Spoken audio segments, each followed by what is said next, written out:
Magandang gabi po sa lahat. Ang babasahin ko po ngayon ay makikita sa Job chapter 11 verse 1 to 3. Ang sagot ni Zophar kay Job. Sumagot naman si Zophar na isang naamita. Palalampasin na lang ba ang napakarami mong sinabi? Tama ba ang isang tao kapag ito ay maraming salita? Akala mo ba'y di masasagot ang mga sinabi mo at sa iyong pangungutya?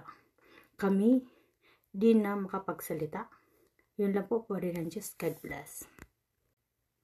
Magandang gabi po sa lahat. Ang babasahin ko po ngayon ay makikita sa Job chapter 11 verse 4 to 6. Ipinipilit mong tama ang iyong paniniwala at sa harap ng Diyos ikay malinis na lubos. Magsalita sana ang Diyos upang ikay masagot, upang masabi sa iyo ang paglihim ng karunungan sapagkat napakalalim ng kanyang kaalaman. Parusa nga niya sa iyo mas maliit kaysa iyong kasalanan. Yun lang po rin ng Diyos. God bless. Isang mapagpalang hapon po sa ating lahat. Ngayong hapon po ito ay aking ibabahagi ang aklat ni Job, Kabanata 11, talata 7 hanggang 9. Masusukat mo ba ang kapangyarihan ng Diyos, kanyang kadakilaan, iyo bang maaabot?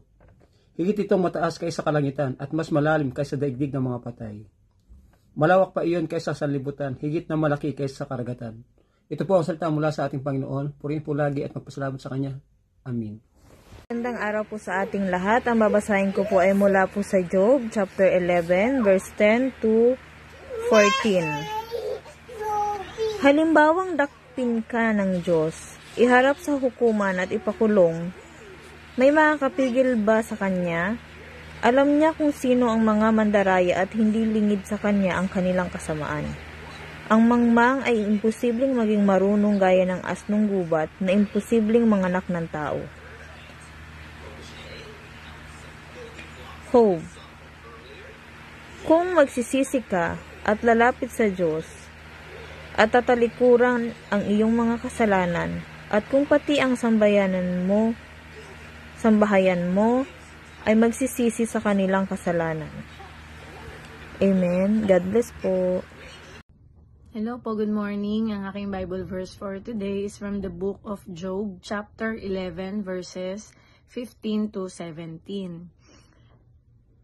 At taas noo kang haharap sa sanlibutan, matatag ang loob, walang kinatatakutan. Mga pagdurusa mo ay malilimutan, para lamang itong bahang nagdaan. Magliliwanag ang iyong buhay, higit pa sa sikat ng araw. Ang buhay mong nagdilim ay magbubukang liwayway. Amen. Ang mabuting balita ng ating Panginoon.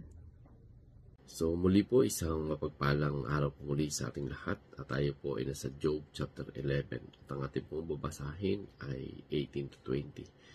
So sabi po dito, ikaw ay magiging ligtas at puno ng pag-asa. Magiging maluwag ang iyong paligid at ikaw ay makakatulog ng payapa. Ikaw ay mahihiga at walang katatakutan. Marami ang hihingi ng iyong pabor. Ngunit ang mga mata ng masama ay mabubulag, wala silang matatakbuhan. Ang kailangang tayong pag-asa ay kamatayan.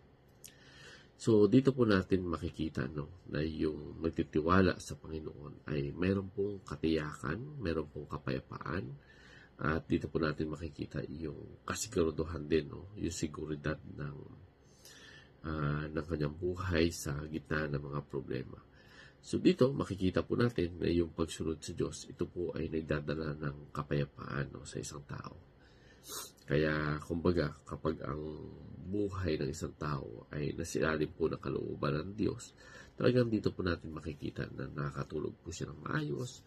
Kumbaga andun po yung katiyakan ng kanyang buhay na sa bawat araw ay andyan po yung pagpapatnubay ng Panginoon. Kaya dito makikita po natin na kapag tayo ay patuloy na gumagawa ng kalooban ng Panginoon, nagkakaroon po tayo ng security, na kumbaga sa kabila ng iyong kamatayan ay talagang hindi sinabi kung kailan. Ito po ay nagdudulot sa iyo ng kapayapaan sapagkat wala kang ginagawa na hindi maganda. Bagkus ay yung relasyon sa Panginoon, ito po ay maayos. So, puli ang Panginoon. God bless everyone.